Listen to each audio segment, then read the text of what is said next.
नमस्कार दोस्तों, साहित्यिक कहानियों के इस चैनल कहानियां जिंदगी की पर मैं शैली नारायण आप सभी साहित्य प्रेमियों का तहे दिल से स्वागत करती हूँ। और आज आप सबके सामने लेकर आई हूँ हिंदी साहित्य की सुप्रसिद्ध रचनाकार सुश्री महादेवी वर्मा जी द्वारा रचित एक कहानी नीलकंठ को लेकर। आगे बढ़ने से पहले आप सभी से हमेशा की तरह अनुरोध है कि अगर चैनल पर पहली बार आए हैं या अब तक ना किया हो तो चैनल को सब्सक्राइब जरूर करें। आइए कहानी को सुनते हैं।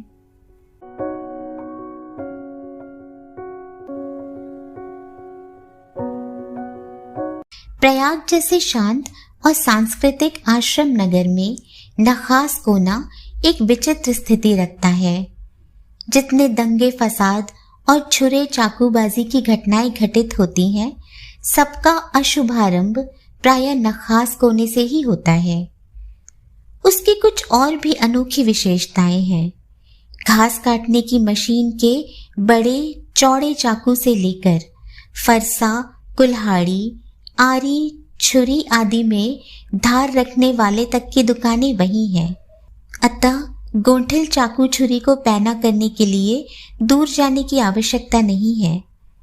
आंखों का सरकारी अस्पताल भी वहीं प्रतिष्ठित है। शत्रु मित्र की पहचान के लिए दृष्टि कमजोर हो तो वहां ठीक कराई जा सकती है, जिससे कोई भूल होने की संभावना न रहे।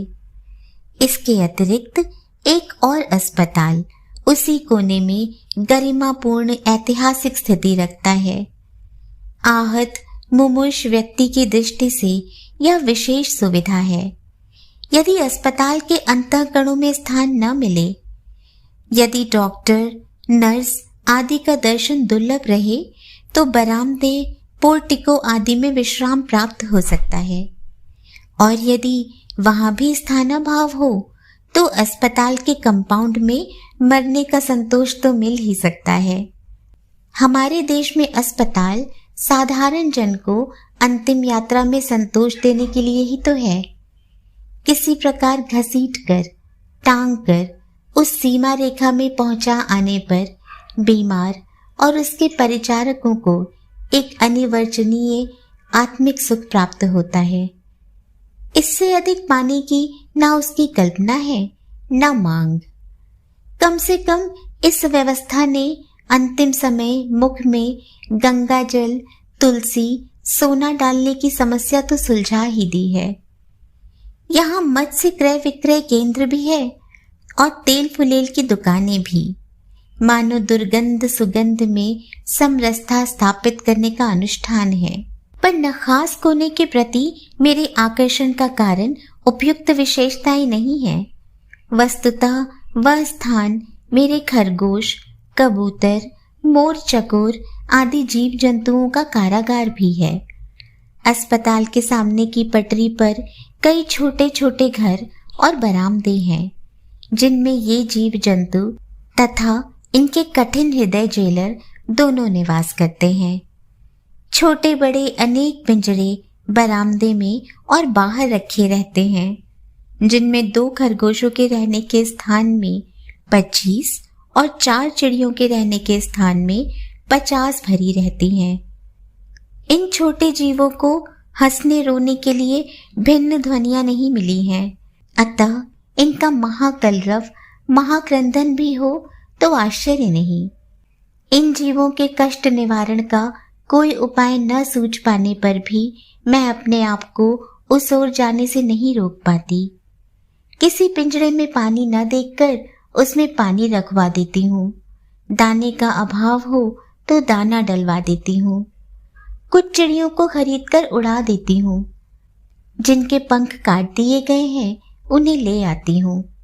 परंतु फिर जब उस ओर पहुंच जाती हूँ, सब कुछ पहले जैसा ही कष्टकर मिलता है। उस दिन एक अतिथि को स्टेशन पहुंचाकर लौट रही थी कि चिड़ियों और खरगोशों की दुकान का ध्यान आ गया और मैंने ड्राइवर को उसी ओर चलने का आदेश दिया। बड़े मियाँ चिड़िया वाले की दुकान के निकट पहुंचते ही उन्होंने सड़क पर आकर ड्राइवर को रुकने का संकेत दिया। मेरे कोई प्रश्न करने के पहले ही उन्होंने कहना आरंभ किया, सलाम गुरुजी।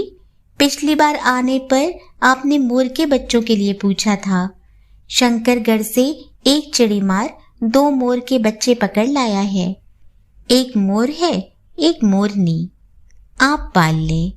मोर के पंजों से दवा बनती है, सो ऐसे ही लोग खरीदने आए थे।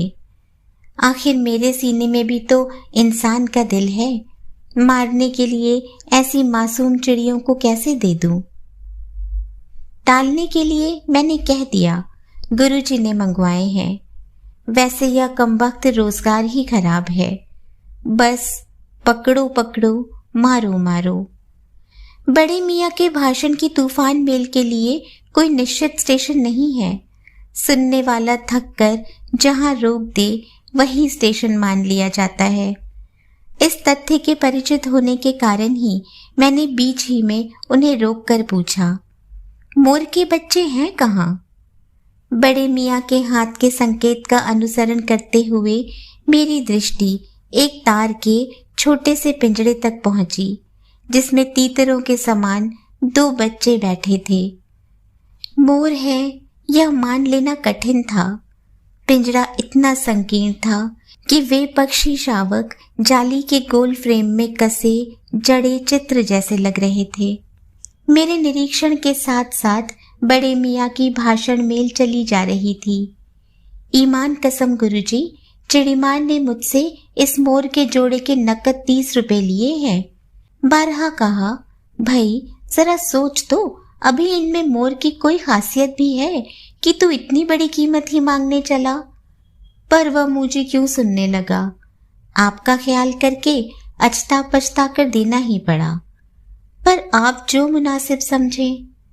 अस्तु 30 चिड़ीमार के नाम के और 5 बड़े मियाँ के ईमान के देकर जब मैंने वह छोटा पिंजरा कार में रखा, तब मानो वह जाली के चौखटे का चित्र सजीव हो गया। दोनों पक्षी शावकों के छटपटाने से लगता था मानो पिंजरा ही सजीव और उड़ने योग्य हो गया है। घर पहुंचने पर सब कहने लगे, तीतर है, मोर कहकर ठग लिया है। कदाचित अनेक बार ठगे जाने के कारण ही ठगे जाने की बात मेरे चिढ़ जाने की दुर्बलता बन गई है। अप्रसन्न होकर मैंने कहा, मोर के क्या सुरखाब के पर लगे हैं? है तो पक्षी ही।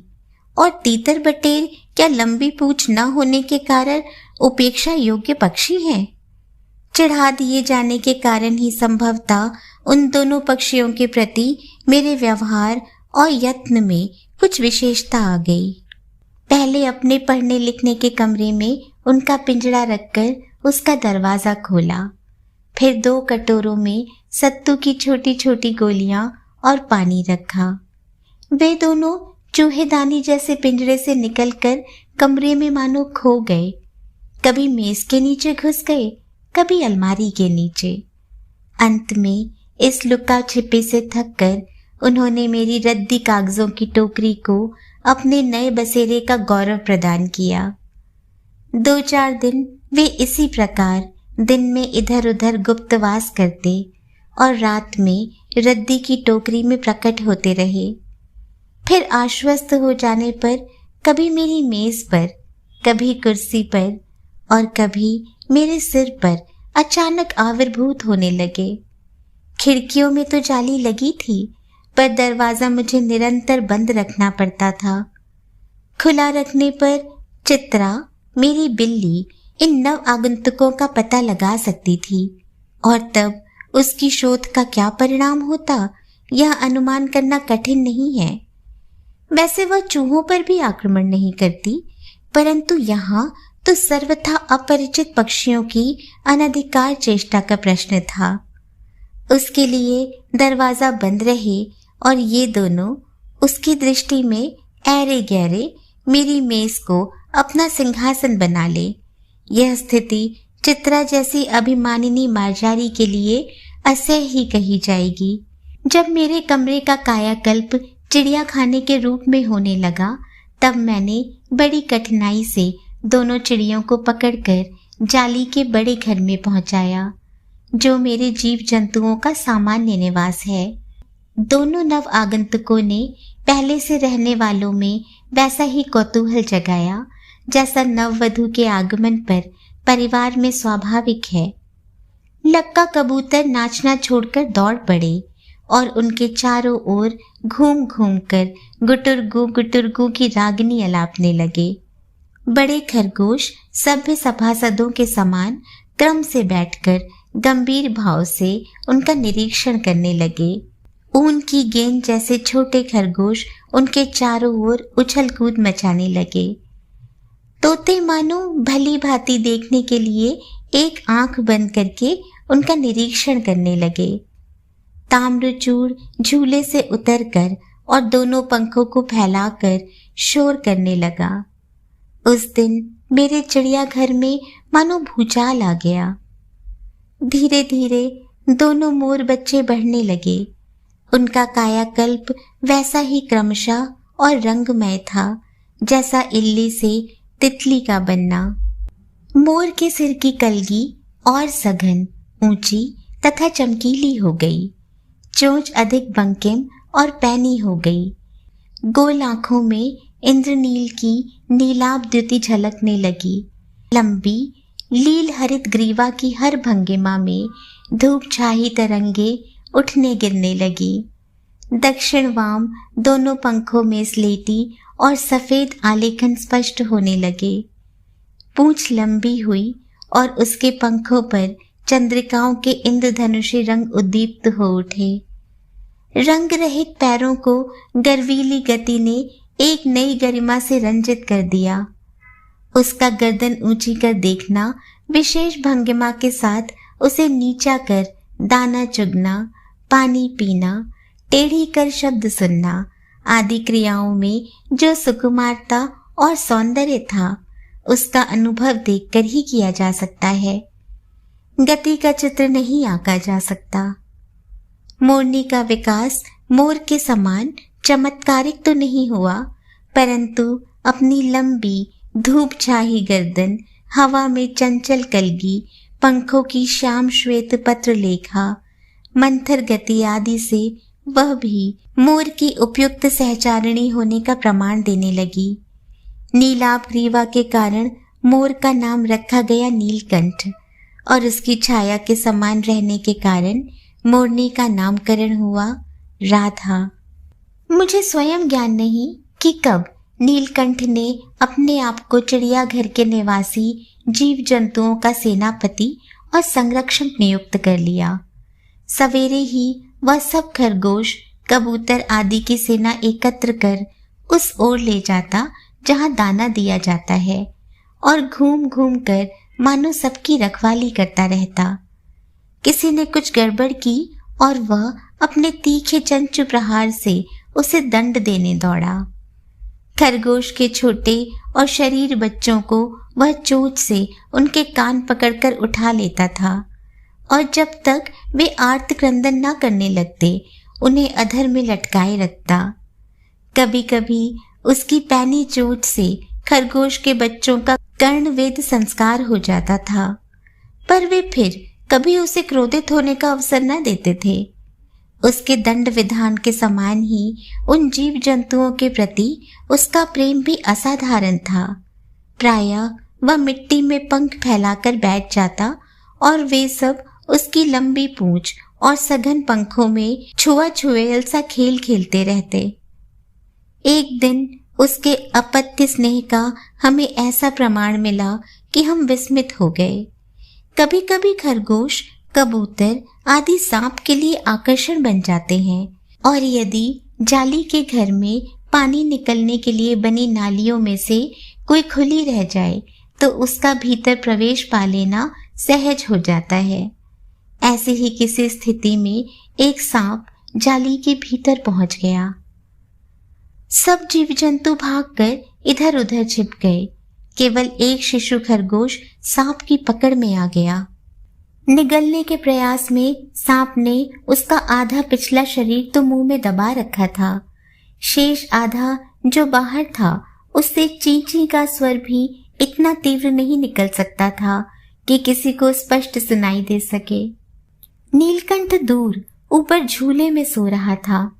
उसी के चौकन्ने कानों ने उस मंद स्वर की व्यथा पहचानी और वह पूंछ पंख समेटकर सर्र से एक झपट्टे में नीचे आ गया।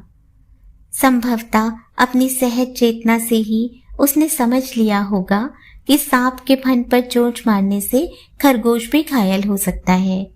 उसने सांप को फन के पास पंजों से दबाया और फिर चोंच से इतने प्रहार किए कि वह अधमरा हो गया। पकड़ ढीली पड़ते ही खरगोश का बच्चा मुंह से निकल आया, परंतु निश्चेष्ट सा वहीं पड़ा रहा। राधा ने सहायता देने की आवश्यकता नहीं समझी, परंतु अपनी मंद केका से किसी असामान्य घटना की सूचना सब ओर प्रसारित कर दी। माली पहुंचा, फिर हम सब पहुंचे। नीलकंठ जब सांप के 2 खंड कर चुका तब उस शिशु खरगोश के पास गया और रात भर उसे पंखों के नीचे उष्णता देता रहा।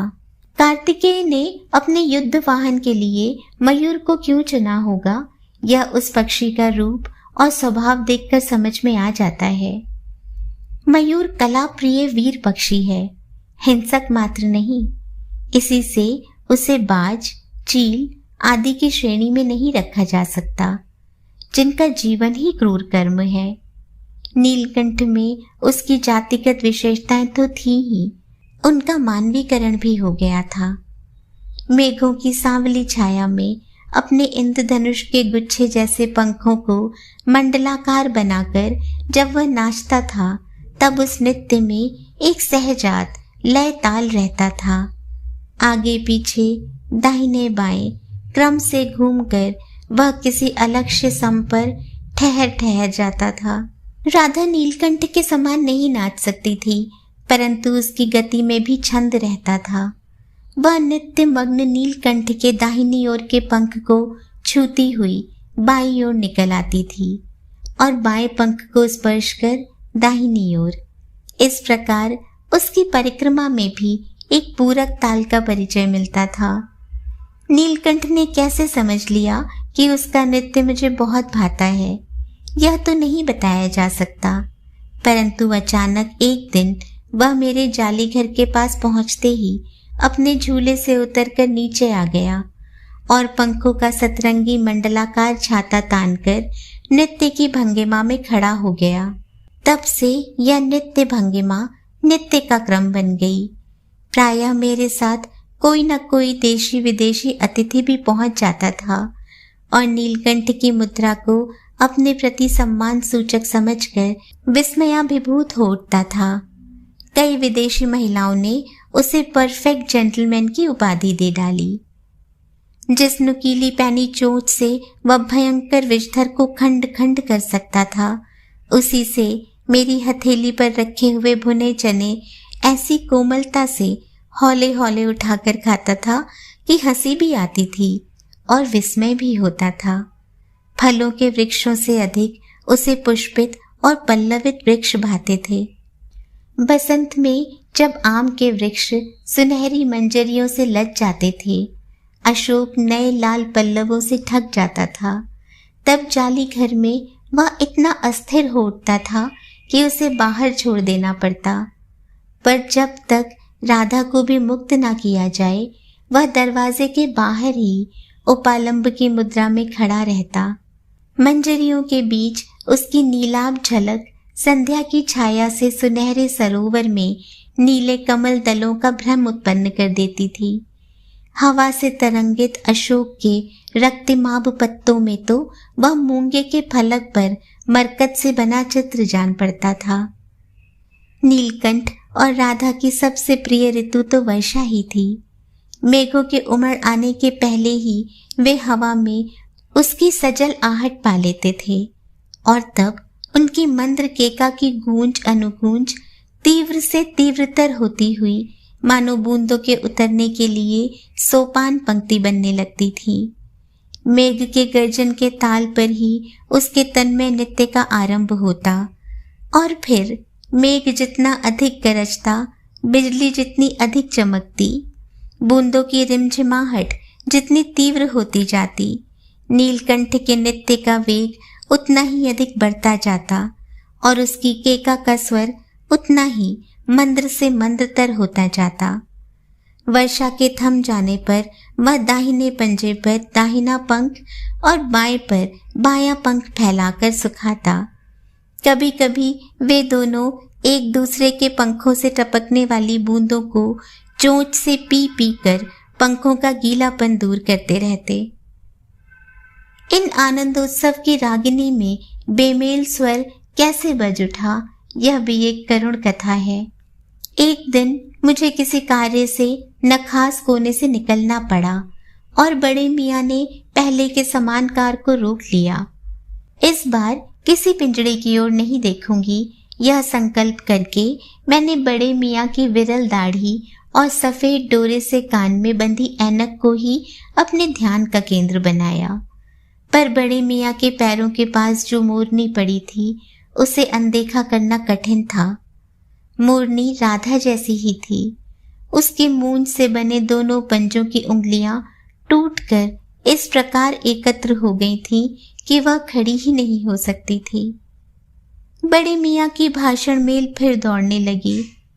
देखिए गुरुजी, कमबख्त चिड़ी मार ने बेचारी का क्या हाल किया है। ऐसे कभी चिड़िया पकड़ी जाती है? आप ना आई होती तो मैं उसी के सर पर इसे पटक देता, पर आपसे भी यह अधमरी मोरनी ले जाने को कैसे कहूँ। सारांश यह कि 7 रुपए देकर मैं उसे अगली सीट पर रखवा कर घर ले आई और एक बार फिर मेरे पढ़ने लिखने का कमरा अस्पताल बना। पंजों की मरहम पट्टी और देखभाल करने पर वह महीने भर में अच्छी हो गई। उंगलियां वैसे ही टेढ़ी मेढ़ी रहीं, परंतु वह ठूंठ जैसे पंजों पर डगमगाती हुई चलने लगी। तब उसे जाली घर में पहुंचाया गया और नाम रखा गया कुब्जा। कुब्जा नाम के अनुरूप स्वभाव से भी वह कुब्जा प्रमाणित हुई। अब तक नीलकंठ और राधा साथ रहते थे। अब कुब्जा उन्हें साथ देखते ही मारने दौड़ती। चोंच से मार मार कर उसने राधा की कलगी नोच डाली, पंख नोच डाले। कठिनाई यह थी कि नीलकंठ उससे दूर भागता था और वह उसके साथ रहना चाहती थी। न किसी जीव जंतु से उसकी मित्रता थी, न वह किसी को नीलकंठ के समीप आने देना चाहती थी। इसी बीच राधा ने 2 अंडे दिए, जिसको वह पंखों में छिपाए बैठी रहती थी। पता चलते ही कुब्जा ने चोंच मार मार राधा को ढकेल दिया और फिर अंडे फोड़कर ठूंठ जैसे पैरों से सब ओर छितरा दिए। हमने उसे अलग बंद किया तो उसने दाना पानी छोड़ दिया और जाली पर सिर पटक पटक कर घायल कर लिया। इस कलह कोलाहल से और उससे भी अधिक राधा की दूरी से बेचारे नीलकंठ की प्रसन्नता का अंत हो गया। कई बार वह जाली के घर से निकल भागा। एक बार कई दिन भूखा प्यासा आम की शाखाओं में छिपा बैठा रहा, जहां से बहुत पुचकार कर मैंने उतारा। एक बार मेरी खिड़की के शेड पर छिपा रहा। मेरे दाना देने जाने पर वह सदा के समान अब भी पंखों को मंडलाकार बनाकर खड़ा हो जाता था, पर उसकी चाल में थकावट और आंखों में एक शून्यता रहती थी। अपनी अनुभवहीनता के कारण ही मैं आशा करती रही कि थोड़े दिन बाद सब में मेल हो जाएगा। अंत में 3-4 मास के उपरांत एक दिन सवेरे जाकर देखा कि नीलकंठ पूंछ पंख फैलाए धरती पर उसी प्रकार बैठा हुआ है जैसे खरगोश के बच्चों को पंख में छिपाकर बैठता था। मेरे पुकारने पर भी उसके ना उठने पर संदेह हुआ। वास्तव में नीलकंठ मर गया था। क्यों का उत्तर तो अब तक नहीं मिल सका है। ना उसे कोई बीमारी हुई, ना उसके रंग बिरंगे फूलों के स्तबक जैसे शरीर पर किसी चोट का चिन्ह मिला। मैं अपने शॉल में लपेटकर उसे संगम ले गई। जब गंगा की बीच धार में उसे प्रवाहित किया गया, तब उसके पंखों को चंद्रिकाओं से बिंबित प्रतिबिंबित होकर गंगा का चौड़ा पाट एक विशाल मयूर के समान तरंगित हो उठा। नीलकंठ के ना रहने पर राधा तो निश्चेष्ट सी कई दिन कोने में बैठी रही। वह कई बार भागकर लौट आया था, अतः वह प्रतीक्षा के भाव से द्वार पर दृष्टि लगाए रहती थी। पर कुब्जा ने कोलाहल के साथ खोज ढूंढ आरंभ की। खोज के क्रम में वह प्रायः जाली का दरवाजा खुलते ही बाहर निकल आती थी और आम, अशोक, कचनार आदि की शाखाओं में नीलकंठ को ढूंढती रहती थी। एक दिन वह आम से उतरी ही थी कि कजली, अल्सेशियन कुत्ती, सामने पड़ गई। स्वभाव के अनुसार उसने कजली पर चोंच से प्रहार किया।